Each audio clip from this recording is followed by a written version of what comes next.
Chris Devon. Right now I'm joined by real estate agent to the stars and star of the hit TV show $1 Million Listing Los Angeles on the Bravo Network, Josh Altman. Josh, let's talk about the real estate market. Okay.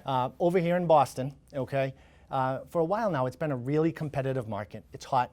The big story is low inventory, and it's still in downtown Boston, high-end luxury. It's low inventory, and there's bidding wars out there. Are you seeing the same thing out on the left coast? Yeah, on the left coast, it's really an interesting market. I mean, number one thing that we struggle with that you see on the show this season is sellers' expectations are out of control. In a hot market, everybody thinks their house is worth way more than it is. We are seeing a lack of good inventory, but when something good hits the market, it flies off the shelf. Lots of competition, and a lot of the deals that my brother and I are doing right now are off-market deals or pocket listings, and that takes up about half of our inventory every year now as far as sales is off-market because, you know, in LA, everybody wants what you can't have, right? And that's the off-market deals. That's going to be a major part of that market, right? Because there's so many people that want to be in the know. There's only a few that have those pocket listings. That's a huge benefit for you guys. Yeah, and that's what we pride ourselves on, and what we're the best at out there is having access to more properties than any other agency.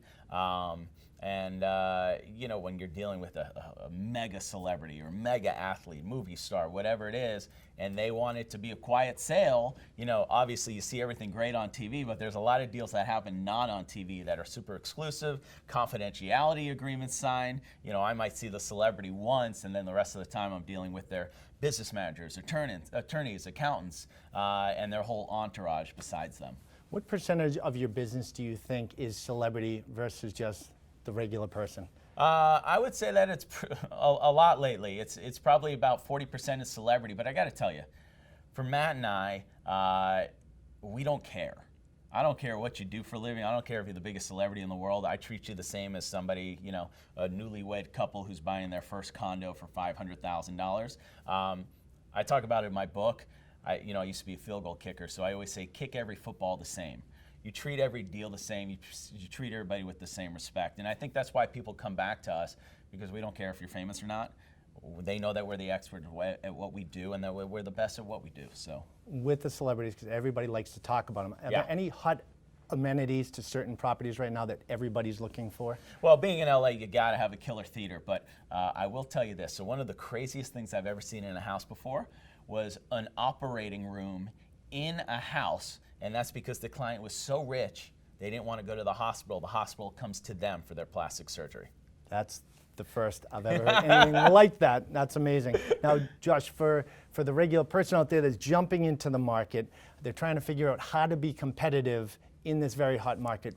What kind of tips do you have for them? Well, look, as an agent, I think the most important thing is to have a mentor in your life. And if it means whoever the top person is at your company and you start working with them and you learn from them, you sit their open houses. And also, you know, you got to expect not to sell your first deal for a while. It took me 6 months to close my first deal. So if you do want to become a real estate agent, make sure you have savings put aside that will get you through the first 6 months to a year, because it could be slow in a competitive market like this. And especially from the buyer side, it's so important to tie in with an agent that knows that market. I say you always take 3 meetings. Make sure you meet with 3 local experts and then choose from there. Don't just meet with one. And also, just make sure in a market like this, you throw out offers all the time. If you don't get a deal, not a big deal. But if you don't throw out offers and don't take anything personally, you're not going to find the best ones. You miss 100% of the shots you don't take, exactly. Right? Who said that? Wayne Gretzky. Right? Thanks, Josh. And if you're in the market to buy or sell your home and looking for more real estate tips, you can check out our page right here on Real Estate Talk Boston. And if you're a fan of $1 Million Listing, Josh's new book, It's Your Move, you can check out more videos right here on our page on boston.com.